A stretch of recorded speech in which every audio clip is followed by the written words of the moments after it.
welcome back to my channel. It's your boy D Dyson. Daredevil episode 3. I like this episode strictly based off of we finally get MattMurdock in the courtroom, just being a lawyer. You know, we've been seeing Daredevil basically since Spider-Man 3, but we haven't seen MattMurdock in a courtroom since the last season of Daredevil on Netflix. So we get majority of a trial of Hector, I forgot his last name, but of White Tiger basically, and it was pretty good because it was you're looking at how, you know, they found the witness and they were trying to get him to testify that you know, he was being mugged by the cops, and it was just crazy because, you know, when Matt when the person that was willing to testify kind of flipped and didn't say anything, then that's when Matt had to go in the pocket. It was like, yeah, this is White Tiger, and you're not going to be allowed to do these type of things. And so, long story short, he gets not guilty verdict, and a lot of people is upset with we didn't get to see White Tiger. Like, you know, we talked about his amulet. Like, what powers does he have? What does he do? Because they only kind of briefly mention is like, yeah, I didn't have my amulet that night, so I couldn't do like hyper focus or something like that, so he wouldn't know, you know, like that type of thing. But it's just the fact that the actual actor passed away. So I felt like with this, they were trying to give him a ode, like a tribute to him, like, you know, this was his last work before he passed.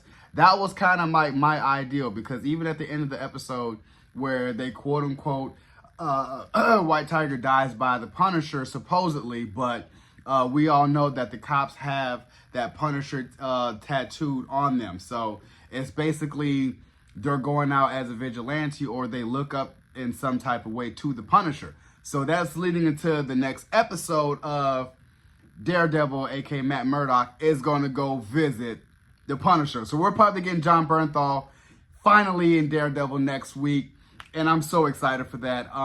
Overall, I do give this episode a 6 out of 10. Just for the fact that, you know, it was hardly any action, but I love the fact that it just builds off of MattMurdock being a really good lawyer, and basically the only superhero lawyer in the MCU. So you're going to need him, and he gets a lot of vigilantes off because, as we mentioned, with the Kingpin was saying, like, he's cracking down on all vigilantes. He talked about Spider-Man, Daredevil, anybody else that wants to be like them, we're cracking down. So when the Kingpin kind of sees that, he's just like, you know, no, he kind of results to the Kingpin way of justice of, no, we got to get the vigilantes off the street, and hence the ending of the episode. Other things happen as far as with Vanessa. Vanessa is trying to, you know, with the Russians, I guess, trying to control it. Like, basically taking over Kingpin's underground crime business. You know, she was like, yeah, we pay 1.8 for the hijacking and stuff like that. So it was kind of like, you know, and he gets to the point where it was like, yeah, I want to feel like I'm not going to be able to trust you. I don't want to get into that territory. So they have a real rift between each other. And I feel like at the end of the season, Wilson Fisk is not going to be the mayor anymore, where he's going to just really dive into Kingpin. And I love Vincent D'Onofrio just as that crime figure, that crime boss figure. It's also him playing Chin Gigante in Godfather season. And so I'm just telling myself, I love the fact that he is a New Yorker through and through. You know what I'm saying? Like, and I love seeing that.